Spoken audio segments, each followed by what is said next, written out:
Well, while people are filtering in, why don't we go ahead and start? Because I have a couple of announcements before our speaker.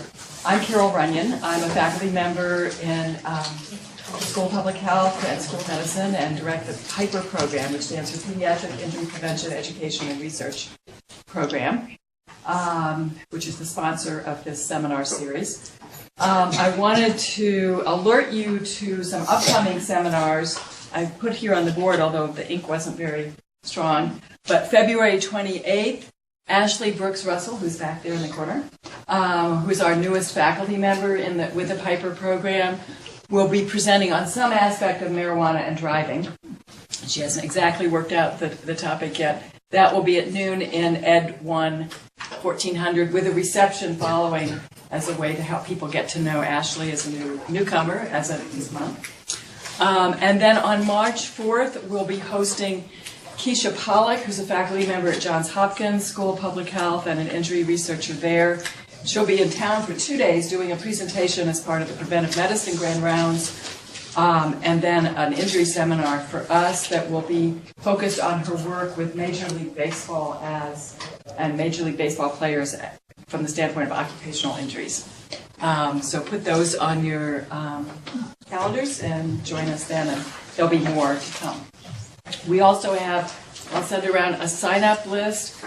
We like to keep track of who's coming to the seminars, make sure that if people aren't on our mailing list and want to be, that they can get on, and just also that we document who's coming. So I'm going to send this around, and as you see other people come in, please just be sure it gets to them. And then lastly, before introducing our speaker, I'm just curious as the mix of the audience. How many of you are students in the School of Public Health? Students in pharmacy? Students in medicine? Nursing? What am I forgetting? Dentistry. Okay. Students anywhere else? And what about our others here, faculty and staff in public health?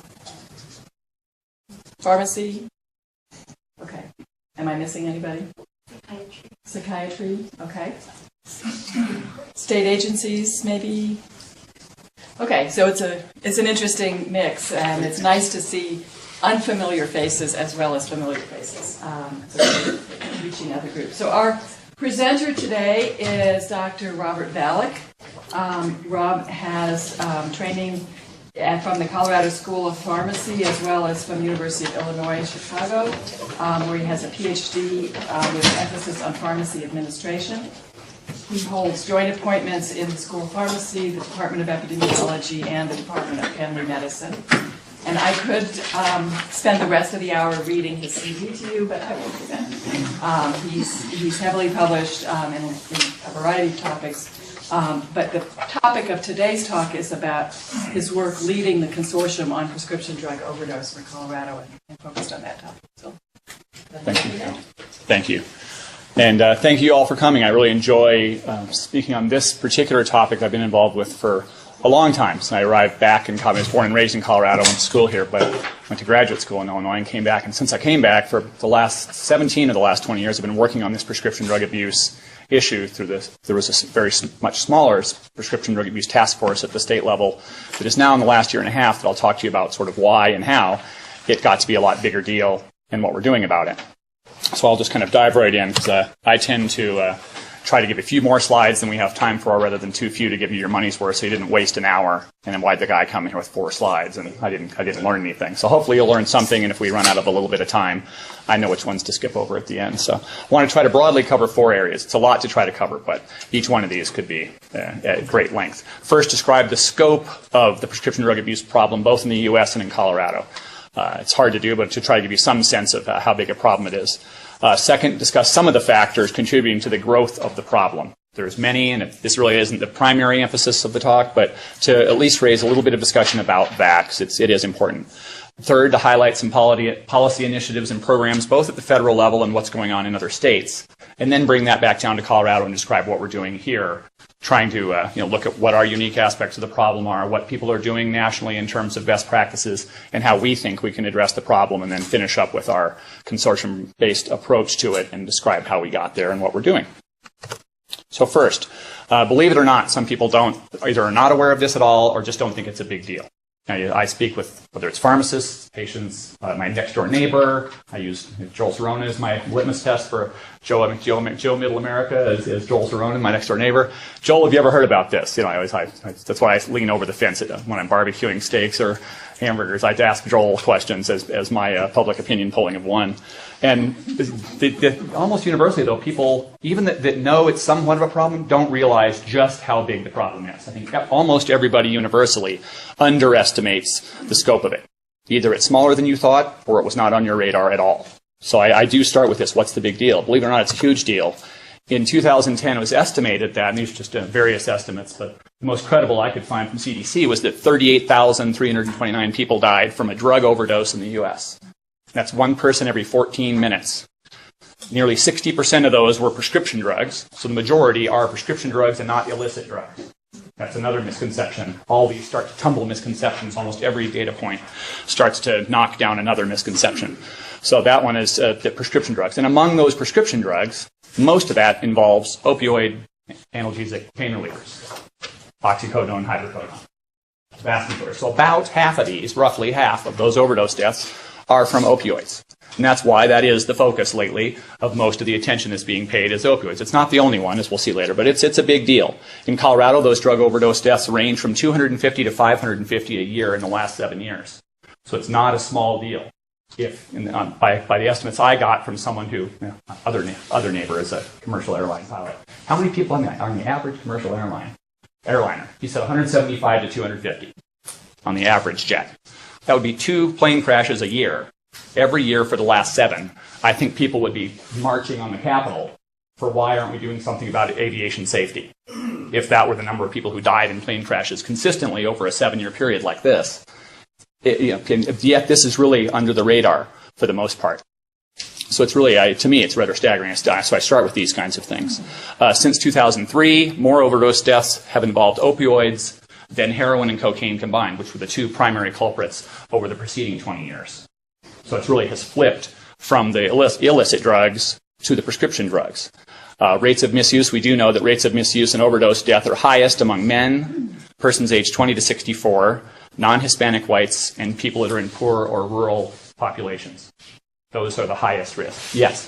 Have you seen a change just in the last year, say 2013 on those heroin numbers? Like with some of the prescribing practices, the environmental changes with the change we are making, that then the heroin did a little uptick. I will mention it, and yes, we are seeing that very thing. That as we squeeze a balloon, it's the problem is not just opioid problem. It's an addiction and substance use problem, period. And we need to be working more upstream. Unfortunately, my talk focuses mostly downstream on this, and we're trying to shift the discussion to primary prevention and what can we do about it upstream to change behaviors. But unfortunately, we are talking about something downstream, and there's a lot of balloon squeezing.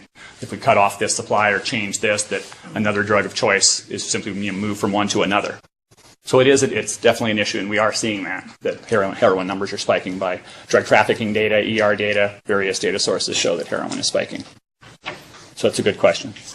And there are 2 main at-risk populations for prescription drug-related opioid overdose death. The 2 largest ones are those long-term medical users, those that have legitimate medical use to start with, but end up crossing over from legitimate medical use to tolerance, dependence, addiction, and can go through that pathway. Not everybody does. It's still the exception rather than the rule. But still, there's a large number. This is estimated to be over 10 million people.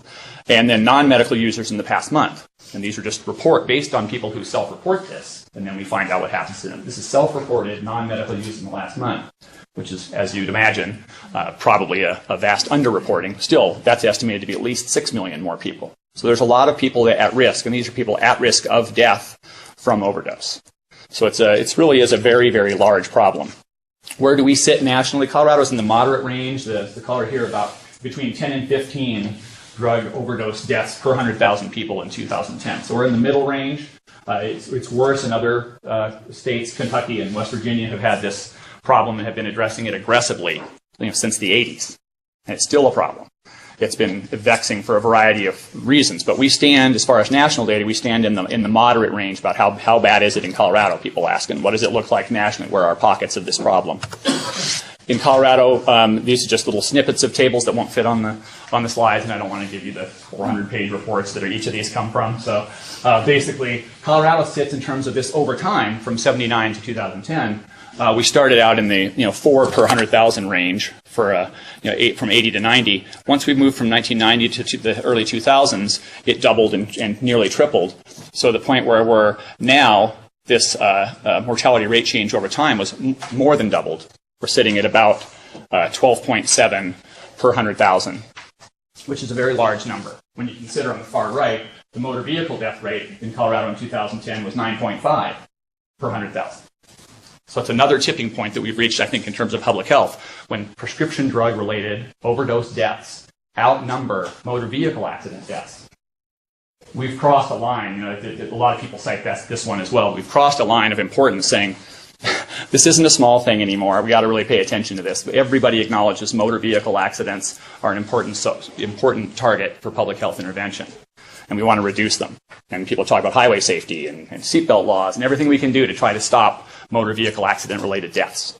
But we're outpacing that now, and that numbers continue to go up, and I'll show you how that's projecting right now since 1980. Now, there's that flipping point in about 2008, where nationally and in Colorado, it's the same trend. So only a couple of states where that's not true, but almost every state it's true, that motor vehicle traffic accident deaths are decreasing, and these deaths are going up.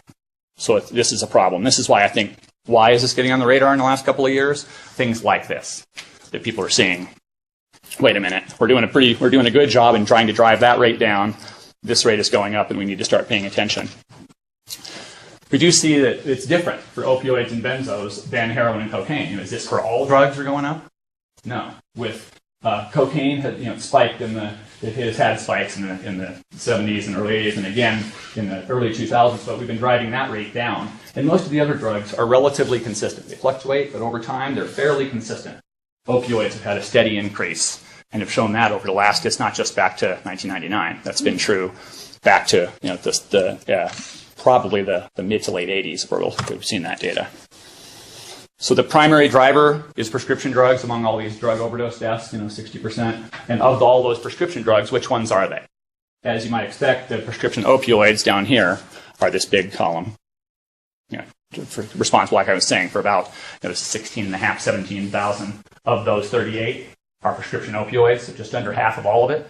Different opioids, but still, they're not the only thing the only drugs that are implicated. Benzos, antidepressants, other unspecified narcotics, stimulants, anti-epileptic drugs, antipsychotics. Acetaminophen's a problem. It's used often in combination with these opioid drugs, like Vicodin has acetaminophen with it, and the abuse of Vicodin, popping 20, 30 Vicodin. You just took a correspondingly large dose of acetaminophen, which is toxic. So it brings a lot of these other problems into play that go beyond just the addiction. But primarily, it's an opioid problem at this time. But the deaths, I always try to tell people, the deaths aren't the only issue. For every death, and we hear about the mortality numbers, but for every opioid overdose death in 2010, there were 9 people admitted to substance abuse treatment centers. And then the capacity is nowhere near what it needs to be. That number could be a lot larger. I'll describe that in a few minutes. That could be vastly larger. But that's what we see, is about 9. We see 35 emergency department visits for every one of those deaths. We see 161 people that would meet criteria for abuse or dependence, that would meet medical criteria for diagnosis of abuse. And then we see 461 people who would report non-medical use in the past month. It's the NASDA data that you hear about, National Survey on Drug Use and Health. And their question is, have you used any prescription drug? Then they ask a little bit more detail, which type of category was it. But have you used any prescription drug for some other reason than it was prescribed for you in the past month? So you might perceive it's a medical condition. Someone else tried it. I'll try somebody because my brother had some of these Vicodin. I'll try a few of those. Or it's recreational, whatever the purpose, but not prescribed for you. And that's what people admit for every one of those deaths. 461 people admit to non-medical use in the last month. So it's probably, again, below that, what's the actual numbers? The iceberg is probably even bigger. People don't disagree with that. How much bigger? There is disagreement. But is it bigger? Probably. Beyond that, what's the cost of all this? I'm not an economist, and there's economists that I work with, and I always just tell them I don't know about the whole smoke and mirrors of the economics. But even if you just take certain estimates and say, fine, the estimated cost was in the neighborhood in 2006 of $53 billion per year in the U.S. This is a 2011 study, I believe. It was published in 2012, so that it was using 2006 data. And so again, this would be substantially larger if you believe the numbers that are growing. It's probably in the neighborhood of double that number. And there's, not only the direct medical costs, but you've got lost productivity being a large component of this. We know the problem affects people, their ability to work, affects families, it affects criminal justice and neighborhoods and communities in various ways. Criminal justice costs are estimated $2.2 billion, probably far underestimating when you deal with the fact it's very hard to measure what happens after someone is in the correctional system, what happens to them afterwards. And we know that immediately after release from a correctional facility, there are high-risk periods for relapse and for recidivism, not only criminally, but for prescription drug abuse.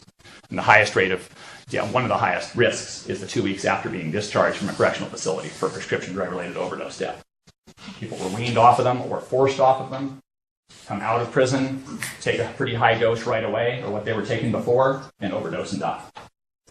Extremely common, and you see it all the time. Dozens of people in every state every year have that happen.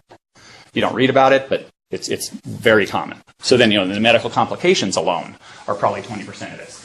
Another, $100 million, almost another $1 billion.